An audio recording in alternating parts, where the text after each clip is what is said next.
kulanti wanaagsan daawadayaal halkani waa Jeegan Channel TV oo aad hadiya jeeraale kala socotaan bartaanu ku leenahay YouTube-ka ee www.jeeganchanneltv.com iyo waliba aaladaha social media-ha. daawadayaal maanta barnaamijyadeennii taxanaha ahaa ee wararka iyo dhacdooyinka caalamka waxaynu ku soo qaadan doonaa rabshadaha ku siqaya wadanka Iran guud ahaantii iyo mudaharaadada lagaga soo horjeedo ayatullah inta badan wadanka soo xukumayay Khamenei iyo waliba Kuuriyada Waqooyi oo uu ka soo baxay war lala yaabo. aan ku bilaabana qodobadeena wararka ugu horeeya. dawladda wadanka Iran ayaa la dhacaysa mudaharaado maalintii afraad soo gelaya oo isxigxigay. mudaharaadadaasi oo markii hore ku bilaabmay si yaro fudud iyo taageero loo muujinayay ayatullah wadankaasi Ali Khamenei oo wadanka soo xukumayay muddo ku dhawaad dhowr iyo 30 sanadood oo xukumay si dadban kadib iyo markii uu dhowr iyo 80aadkii uu qabsaday inqilaabkii ama kacaankii la oran jiray kacaanka islaamiga ee uu hogaaminayay ayatullah Ali Khamenei wadankaasi Iran ay gacanta ku dhigeen ayaa waxa uu ahaa ninka ugu awooda badan dawladda Iran isagana waxaana hoos taga ciidamada wadanka ee loo yaqaan ilaalada kacaanka. ninkaasi oo isagu go'aanka ugu dambeeya iskale ee madaxweynenimo loogu soo noqdo wadanka ama ayaha wadanka wax lagaga bedelayo ayaa waxa la sheegayaa in si aan la filaynin loogu kacay oo ay dadku mar quraun ka soo horjeesteen go'aamada qallafsan ee uu wadaadkaasi wadanka ku hogaamiyo. wadaadkani oo dadka Iran ama mahdabta shiicadu inteeda badan ay aaminsan tahay inuu yahay qofka ugu barakaysan dadkaasi ama ugu shiikhsan ee xagga Ilaahay ugu dhow ayaa waxa ay dadkaasi waxa maanta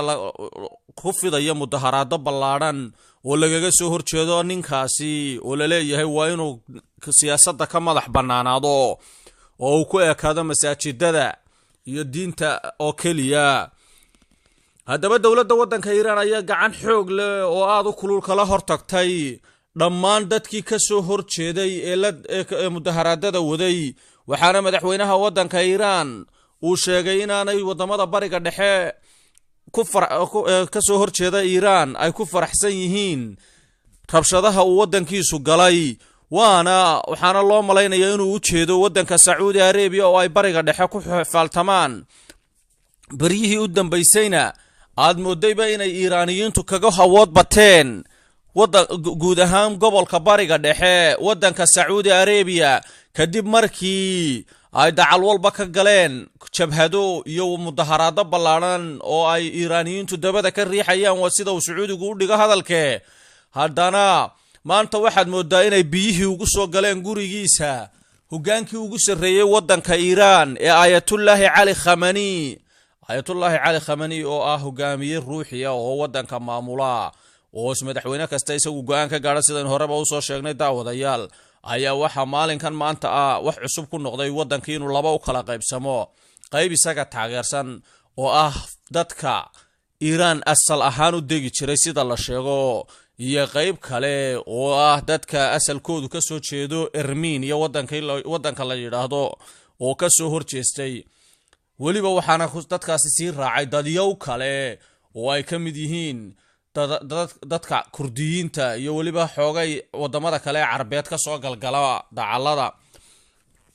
wadanka Iran ayaa siyaasadda bariga dhexe saameyn weyn ku yeeshay tan iyo markii ay difaaceen wadanka ay xulafada yihiin ee Suuriya iyo wadanka Ciraaq, waxaana wadamo badan oo uu saameyn ku leeyahay soo raaca wadanka yar ee Bahrain la yiraahdo oo ay ilaaliso boqortooyada Saudi Arabia iyo waliba wadanka Yemen oo ay iminka gacanta inta badan ku hayaan jabhad uu isagu taageero la yiraahdo Xuutiyiinta. rabshadahan u dambeeyay maanta ka dhacaya ilaa shalay ka dhacaya wadankaasi Iran ayaa waxa la sheegayaa inay ku dhinteen dad gaadhaya 10 qof, waxaana isgaarsiintii wadankaasi laga saaray hawada kadib markii madaxweynaha waddanka Iiraan ayaa sheegay Xasan Rouhani ayaa sheegay inuu aad iyo aad gacan bira ugu qaban doono dadka tirada yar buu yidhi ee ka soo horjeeda nidaamka iyo sharciga waxaanu ku eedeeyay wadamada bariga dhexe qaar ka mida inaanay weligood raalli ka noqonaynin Iiraan oo wadan weyn ahaataa ama nabad ahaataa waxaanu jeeday Saudi Arabia loo malaynayaa waddanka Mareykanka madaxweynihiisa Donald Trump ayaa si weyn u soo dhaweeyay kacdoonka dadka reer Iiraan ay sameynayaan ee ay kaga soo horjeedaan Ayatullaha waddankaasi kacdoonka Iiraaniyiintu markii ay sameeyeen oo ciidamada hogaaminaya Ayatullah Ali Khamenei ayaa waxa ay sameeyeen barigaasi inay gubaan safaaradda waddanka Mareykanka tan iyo xilligaana waddanka Mareykanku wax safaarada kuma yeelan waddanka Iiraan waxaana xiriirkii barigaasi go'ay uu uga kala go'an yahay sidii ilaa iyo maalintaasi waxaana waddanka Mareykanku uu aad u xiiseynaya inay meesha ka baxdo dawladda waddanka Iiraan waxa kale oo aad iyo aad u soo dhaweynaya oo il gaara ku eegaya waddanka Saudi Arabia oo ay in badanba ku loolamayeen gobolka bariga dhexe laakiin sadawadayaal waxa laga yaabaa la leeyahay inay ciidamada ilaalada kacaanku gacan bira kala hortagaan dadka ku kacsan dawladda oo dadkani oo kacdoonkooda ugu daaran yahay baa la yiri dhaqaale xumo soo wajahday waddanka iyo nolosha bulshada oo gabaabsi noqotay kadib markii ay go'doon ku jireen muddo badan oo ay dawladda waddankuna horu socod ka yeelan weyday marka laga reebo xagga tamarta nuclearka haddaba waxa la sheegayaa inay wadamo badan saameyn doonto haddii waddankaasi uu hoos u dhac ku yimaado dhaqaalaha iyo xagga military ahaanba waayo baa la leeyahay bariga dhexe waa meel rabshado badan ka taagan yihiin Iiraanna waxay ka tahay xulufo muhiima oo khaasatan waddanka Ruushka iyo Suuriya meesha ku haysa iyadu waxaana la sheegayaa inay meesha iyaguna laga yaabo inay ka baxaan haday burburto weeyaan xukuumadda waddanka Iiraan ama rabshaduhu hakiyaane wadamada Yemen iyo waddanka Bahrain taageerayaasha jooga ee ay aadka ugu tiirsan taakulada ay siiso dawladda waddankaasi Iiraan daawadayaal qodobka kale ayaynu gudbaynaa ee Kuuriyada Waqooyi oo iyaduna waddanka Kuuriyada Waqooyi oo in badan go'doon caalamka kaga jiray qaramada midoobeyna ay isu daba marisay cunaqabatayno isxigxigay oo aan kala go' lahayn ayaa wuxuu maanta si la yaab leh madaxweynaha waddankaasi Kim Jong Un oo aan laga filaynin uu ugu dhawaaqay inuu soo dhaweynayo wada hadal dhex mara labada Kuuriya waxaanu sheegay inay Kuuriyada Waqooyi mar walba soo dhaweynayso raallina ka tahay inay wada hadal dhaba la gasho xulafooyinka ka soo horjeeda ee Kuuriyada Koonfureed iyo Mareykanka haddaba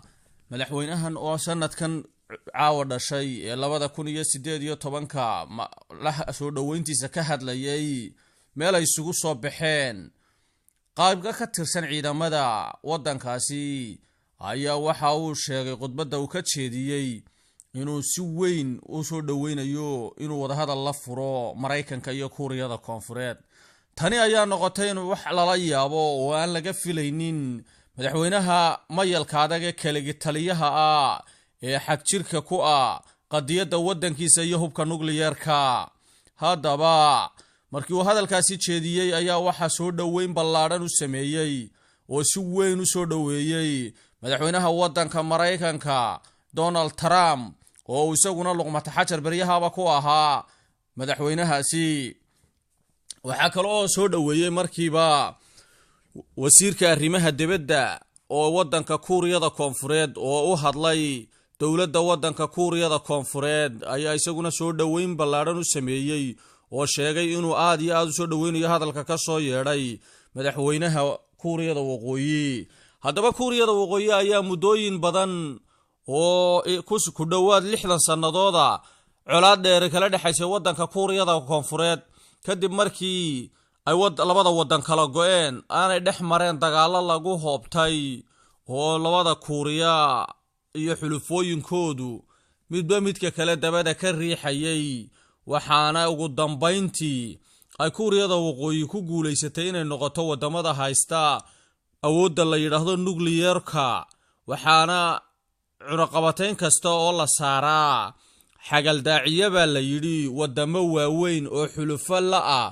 oo doonaya inaan meesha laga saarin quwadda Kuuriyada Waqooyi